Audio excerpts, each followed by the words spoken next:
Hi, my name's John Petty, and I'd like to welcome you to another episode of Growing Up in Flip Flops. This episode's a little different. It is not necessarily about my childhood, but about a couple men that I met later in my life, and I've entitled this episode Heroes.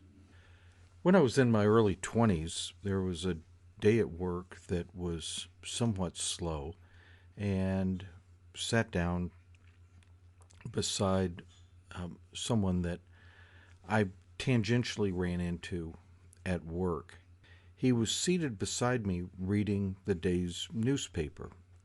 It had been a warm day. He had his long sleeves rolled up so that his forearms were exposed. I was sitting right beside him, and I happened to look at this gentleman. He was probably, at the time, mid to late 60s, maybe early 70s.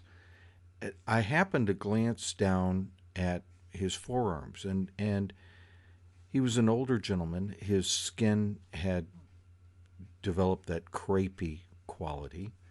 But the thing that was interesting, on one of his forearms, there was a faded tattoo. And you could tell there was something written on his forearm, but the only thing legible of the tattoo, it was not a picture, it was text, were four letters. And those letters were ZONA. I only know one word in the English language that has those letters in that order. Arizona. I looked at him, got his attention, and glanced down at he saw me glance down at the tattoo on his arm, and I looked up at him, and I said, "Were you there?" He drew a breath, looked at me, and he said, "Yeah, I was one of the lucky ones." Holy cow. A survivor of Pearl Harbor on the Arizona. Amazing.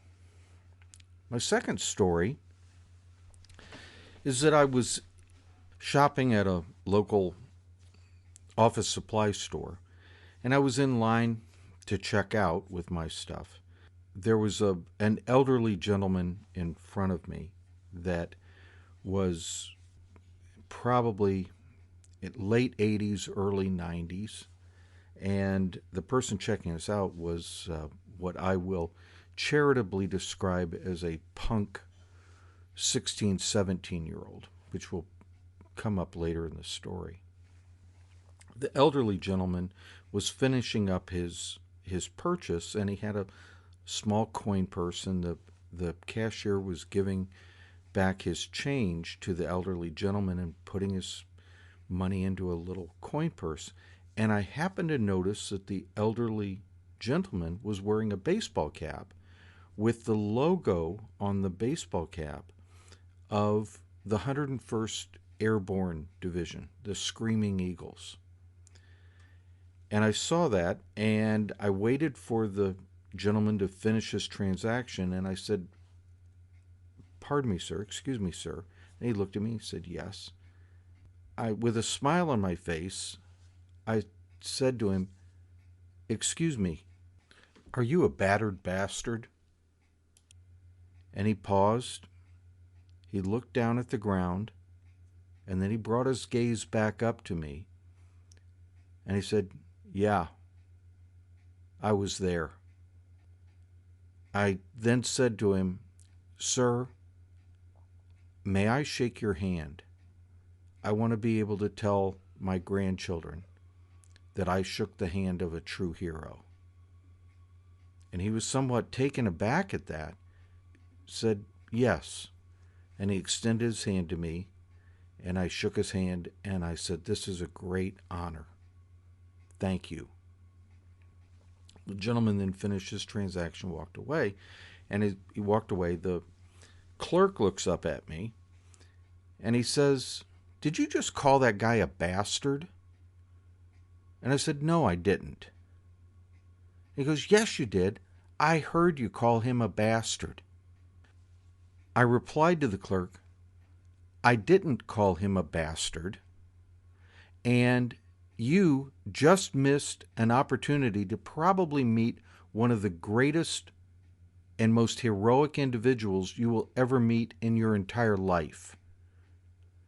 That guy and several thousand of his fellow soldiers, outnumbered probably 5-1, basically held off the German army in the Battle of the Bulge during World War II. They basically stopped the German advance by holding out at Bastogne until they were relieved. And they nicknamed themselves the Battered Bastards of Bastogne. That's what that guy was and who he is, and you just missed him. Okay, enough about the clerk. Point of this, and I just thinking about Pearl Harbor Day and meeting the guy that had been on the Arizona and obviously survived. There are heroes around us all the time.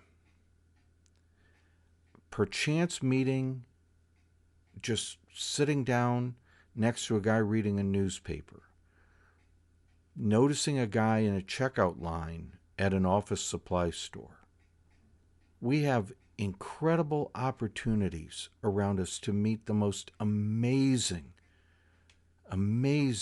individuals and heroic individuals every day if we just pay attention and look up and notice somebody else.